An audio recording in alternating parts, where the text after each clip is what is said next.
ፈረዱ ሊረዱ ወደዱ አሰቡ ምክንያት ሰበሰቡ ዝም አልኩ እንዳሉኝ ሆንኩ ለበጎ ነው ቢሉኝ አሜን ብዬ ቆምኩኝ አጥፍተሃል ቢሉኝ ማረኝ ማረኝ አልኩኝ ጠላት ነው ያሉኝ ለት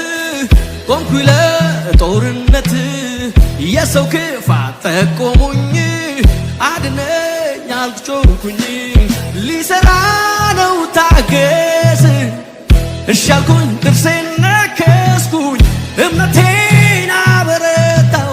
ቆምኩኝ በረታው ጸናው አንዳንዴ ሕይወት እንዲህ ነው መልሱ እግዚአብሔር ጋ ነው ቢገባኝም ባይገባኝም በእኔ ሕይወት ልዋላዊ ነው